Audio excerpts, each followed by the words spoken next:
एक समय की बात है, किसी एक राज्य में हरिशंकर नाम का राजा राज करता था। एक दिन राजा को एक तरकीब सूझी। उसने उसी समय अपने तीनों बेटों को बुलाया और कहा, बेटे, आज मैं तुम सबसे एक सवाल पूछता हूँ। अगर तुम लोगों के सामने एक गुनहगार खड़ा हो तो तुम उसके साथ क्या करोगे? इस पर राजा के पहले बेटे ने कहा, उस अपराधी को सजाए मौत दी जानी चाहिए। वहीं दूसरे बेटे ने कहा, गुनहगार को कालकुर्फी में बांध देना चाहिए। जबकि तीसरे बेटे ने कहा, पिताजी, हमें उसे सजा देने से पहले इस बात की जांच करनी चाहिए कि उसने सही में अपराध किया है या नहीं। पूर्णविराम। इस पर राजा के तीसरे बेटे ने सभी को एक कहानी सुनाई। एक राजा था जिसके पास एक बुद्धिमान तोता था।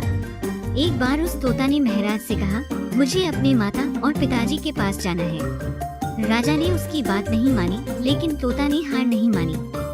वह लगातार महाराज से जिद करने लगा कि मुझे माता पिता के पास जाने दे। अंत में राजा ने तोता की बात मान ली और कहा, ठीक है, तुम अपने माता पिता से मिलकर आओ, लेकिन वहाँ ज्यादा दिन नहीं रुकना।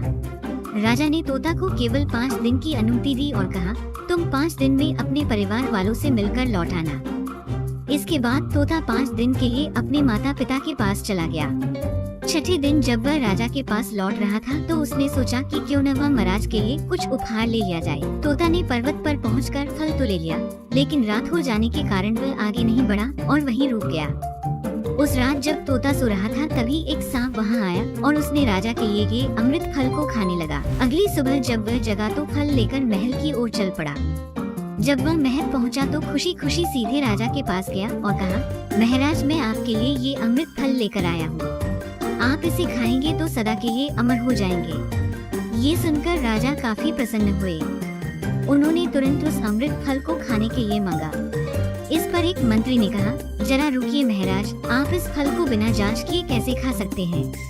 एक बार यह देख तो लीजिए कि तोता द्वारा लाया गया ये अमृत फल सही है या नहीं। कुत्ते को खिलाया जाए। राजा का आदेश पाकर सैनिक ने फल का एक टुकड़ा कुत्ते को खिलाया।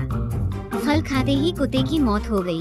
उसने क्रोध में आकर तलवार से तोता के सिर को काट दिया, साथ ही फल को फेंकवा दिया। कुछ साल बाद ठीक उसी स्थान पर एक पौधा निकल आया। ये देख राजा को लगा कि ये उसी जहरीले फल का पौधा है। उसने सभी को आदेश दिया कि उस पेड़ का फल कोई नहीं खाएगा। कुछ दिन बाद एक वृद्ध व्यक्ति उस पेड़ के नीचे आराम करने के लिए रुका। उसे भूख भी काफी जोर से लगी थी।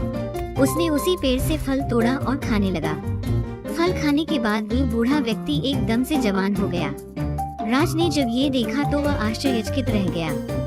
उसे समझ आ गया कि वह फल जहरीला नहीं था। उससे बहुत बड़ी गलती हो गई। उसने बिना सच्चाई जाने तोता को मार दिया। इसे लेकर उसे काफी पछतावा भी हुआ। इसके लिए वह मन ही मन खुद को कोसने लगा। इधर तीसरे राजकुमार की कहानी खत्म होने के बाद राजा हरिशंकर ने उसे ही अपना उत्तराधिकारी नियुक्त किया। इसके बाद राज्य में जश्न मनाया गया।